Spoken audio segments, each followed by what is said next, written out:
viewers, welcome to AAVA Lifestyle Anushya's Cooking Channel. எல்லாரும் எப்படி இருக்கீங்க? எல்லாரும் ஹெல்தியா ஹாப்பியா இருங்க. இதுவரைக்கும் என்னோட சேனலை சப்ஸ்கிரைப் பண்ணாதவங்க கண்டிப்பா சப்ஸ்கிரைப் பண்ணுங்க. பக்கத்துல இருக்கிற பெல் ஐகானையும் கிளிக் பண்ணிடுங்க. அப்பதான் நான் வீடியோ போட்ட உடனே உங்களுக்கு நோட்டிஃபிகேஷன் வரும். ஓகே வியூவர்ஸ், இன்னைக்கு நாம பார்க்க போற ரெசிபி என்னன்னா மட்டன் லிவர் ஃப்ரை.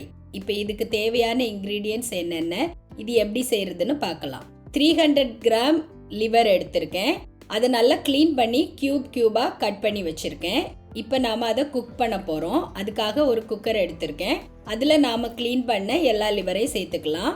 இஞ்சி பூண்டு விழுது 1 டீஸ்பூன், மஞ்சள் தூள் 1/4 டீஸ்பூன், உப்பு தேவையான அளவு சேர்த்துக்கிறேன். இது கூட ஒரு 1/2 டம்ளர் தண்ணி சேர்த்துக்கிறேன். சேர்த்துட்டு அதை நல்லா மிக்ஸ் பண்ணிக்கலாம். இப்போ இந்த குக்கரை லிட் போட்டு மூடி நாம் குக் பண்ண விட்டுடலாம். இப்போ இதுக்கு தேவையான மற்ற இன்க்ரீடியன்ட்ஸ் என்னென்னு பார்த்துடலாம்.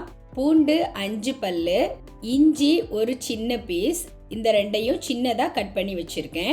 பச்சை மிளகா 2, பெரிய வெங்காயம் 1 எடுத்து அதை கட் பண்ணி வச்சுருக்கேன். சின்ன வெங்காயம் 10லேருந்து 15 கட் பண்ணி வச்சுருக்கேன். தக்காளி 1 எடுத்து கட் பண்ணி வச்சுருக்கேன். இந்த லிவர் 3 to 4 விசில் விடணும். இப்போ இந்த லிவர் ஃப்ரை எப்படி செய்கிறதுன்னு பார்க்கலாம். அதுக்காக ஒரு நான்ஸ்டிக் பேன் எடுத்திருக்கேன். அது சூடானதும் 2 டேபிள் ஸ்பூன் அளவு கடலெண்ணெய் விட்டுக்கிறேன். எண்ணெய் சூடானதும் நாம் தாளிக்கிறதுக்குள்ள பட்டை, கிராம்பு, ஏலக்காய் இதெல்லாம் சேர்த்துக்கிறேன். பெருஞ்சீரகம் 1/2 டீஸ்பூன், சீரகம் 1/4 டீஸ்பூன், மிளகு 1/2 டீஸ்பூன், காஞ்ச மிளகா 2 கிள்ளி சேர்த்துக்கிறேன். இப்போ இதை அந்த ஆயில்லையே நல்லா ஃப்ரை பண்ணிக்கலாம். அது ஃப்ரை ஆனதும் நாம் கட் பண்ணி வச்சுருந்த பூண்டு, இஞ்சி ரெண்டையும் சேர்த்துக்கலாம். சேர்த்துட்டு நல்லா ஃப்ரை பண்ணிக்கலாம்.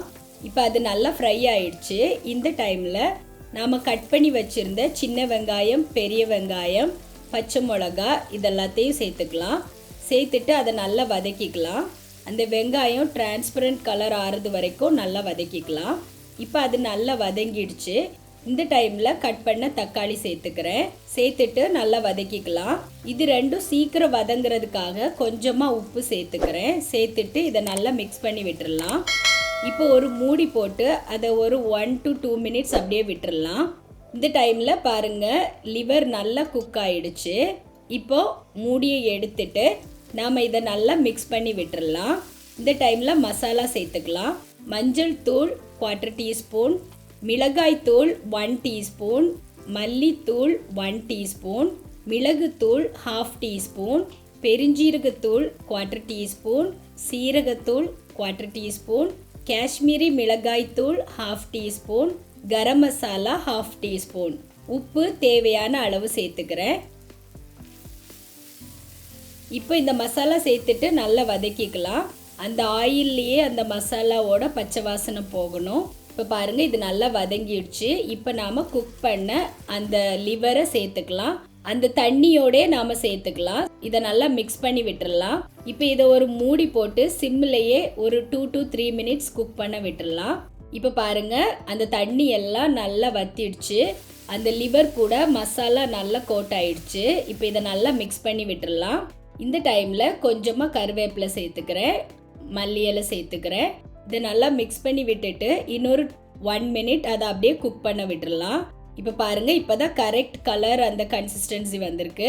இப்போ நாம் ஃப்ளேமை ஆஃப் பண்ணிவிட்டு லிவரை எடுத்துடலாம். எம்மியான டேஸ்டியான லிவர் ஃப்ரை ரெடி ஆயிடுச்சு. இப்போ நான் இதை உங்களுக்கு சர்வ் பண்ணி காமிக்கிறேன். இந்த மெத்தடில் நீங்கள் இந்த லிவர் ஃப்ரை பண்ணி பாருங்கள், ரொம்ப டேஸ்ட்டாக இருக்கும். லிவர் இதுவரைக்கும் சாப்பிடாதவங்க கூட இதை சாப்பிடுவாங்க. சுட சுட எம்மியான லிவர் ஃப்ரை ரெடி ஆயிடுச்சு.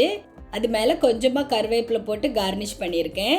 கண்டிப்பாக நீங்கள் நெக்ஸ்ட் டைம் லிவர் வாங்கும்போது இந்த மெத்தடில் லிவர் ஃப்ரை செஞ்சு பாருங்கள், உங்களுக்கும் ரொம்ப பிடிக்கும். குழந்தைங்களுக்கும் இதை செஞ்சு கொடுங்க, ரொம்ப நல்லது. ஓகே வீவர்ஸ், உங்களுக்கு இந்த ரெசிபி பிடிச்சிருக்குன்னு நினைக்கிறேன். இது வரைக்கும் என்னோட சேனலை சப்ஸ்கிரைப் பண்ணாதவங்க கண்டிப்பாக சப்ஸ்கிரைப் பண்ணுங்கள். உங்கள் ஃப்ரெண்ட்ஸ்க்கும் ஷேர் பண்ணுங்கள். ரெகுலராக என்னோட சேனலை வாட்ச் பண்ணுங்கள், சப்போர்ட் பண்ணுங்கள். நான் இதே மாதிரி இன்ட்ரெஸ்டிங்கான ரெசிபிஸ் உங்கள் கூட ஷேர் பண்ணிகிட்டே இருப்பேன். இந்த ரெசிபி பிடிச்சிருந்தா லைக் பண்ணுங்கள், ஷேர் பண்ணுங்கள். நான் நெக்ஸ்ட் ரெசிபியோட உங்களை மீட் பண்ணுறேன். பாய்.